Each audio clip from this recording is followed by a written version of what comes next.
So my name is Tony Lazare. I'm the CEO of the London Basketball Association. We started almost 5 years ago. It'll be 5 years next month, and it was after the London 2012 Olympics, and we had the idea that basketball needs help, and we want to come in and really do quality. Whatever we do, it has to be quality and help build infrastructure in that.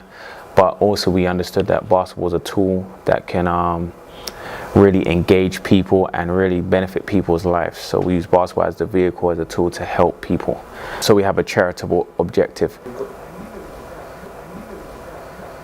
We started off as a CIC because it was a lot easier to do that, whereas as a charity you have to have certain requirements and regulations you have to meet, which was kind of beyond our means at the time. So 3 to 4 years in, we kind of re-looked at it and said, right, this is the time to transition to a charity, and we've been a charity now. We have charity status for just over a year now, and we've got a really good plan in place, business plan and model, and we're kind of executing it slowly but surely and just growing and trying to keep the quality level high all the time.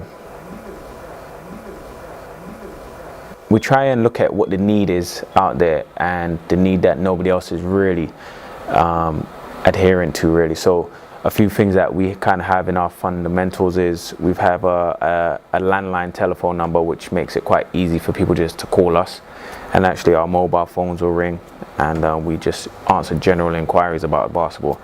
We're quite knowledgeable, so if people need a coach, want to know where a session is, need funding, where their kids can play, what schools to go to, if we don't have the answers, we can always direct them and give them some insight and guidance to where they can get those answers. So that's one thing. Like, our website is great for that as well, very informative. We've got 4 kind of main projects. We have ones where people can play basketball, and from school leagues and competitions to holiday activities to after school clubs. So, and that's for young kids all the way up to adults, So we do a lot of things for people that want to play. We are that platform and a hub where people can find out to play basketball. Then if if you want to become employed or get educated and qualified as a basketball, we're running courses now, which is one of our newest projects. So we spent a lot of time, our team has done. So if you go to our website, on the homepage, you can view all of our courses that we have live now that you can sign up to. We've got courses in August for become a level 2 coach, and you don't have to have the level 1 qualification to do the level 2.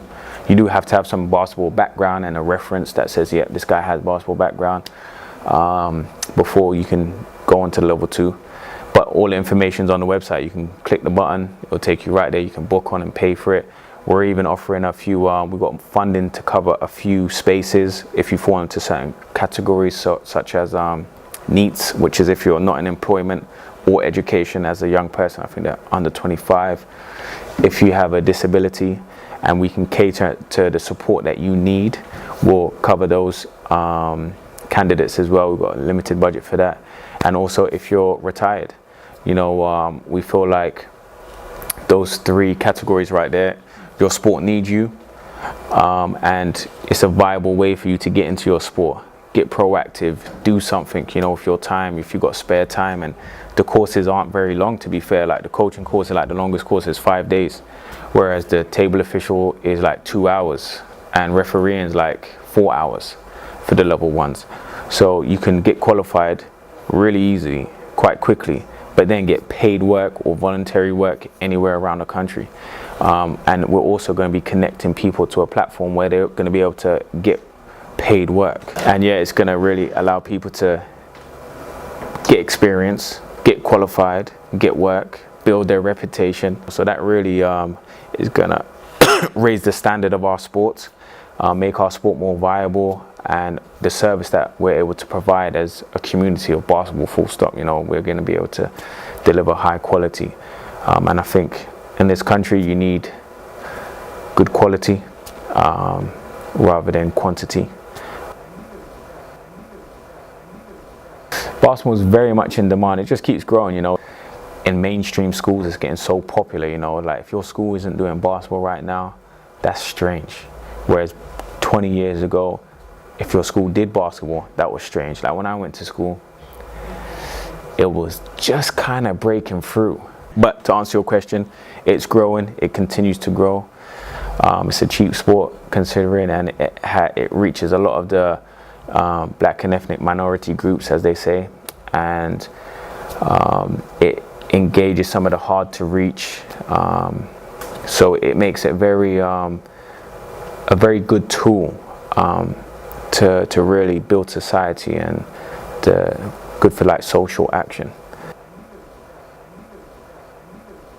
In our last report, we helped attribute to Saving Society over £25 million on a budget of around £60,000, and that's because of the work we do is quite quality driven, and we're very good at measuring what we do and very resourceful in how we do what we do. A small fish in a big pond, you know. There's a lot of work to do, and it's going to take a long time to really turn things around to where they should be. Basketball in this country is still punching below its belt, in my opinion, and there's so much to be done, so much uniting to be done, and somebody needs to invest in the sport with some ample funds to really make an impact.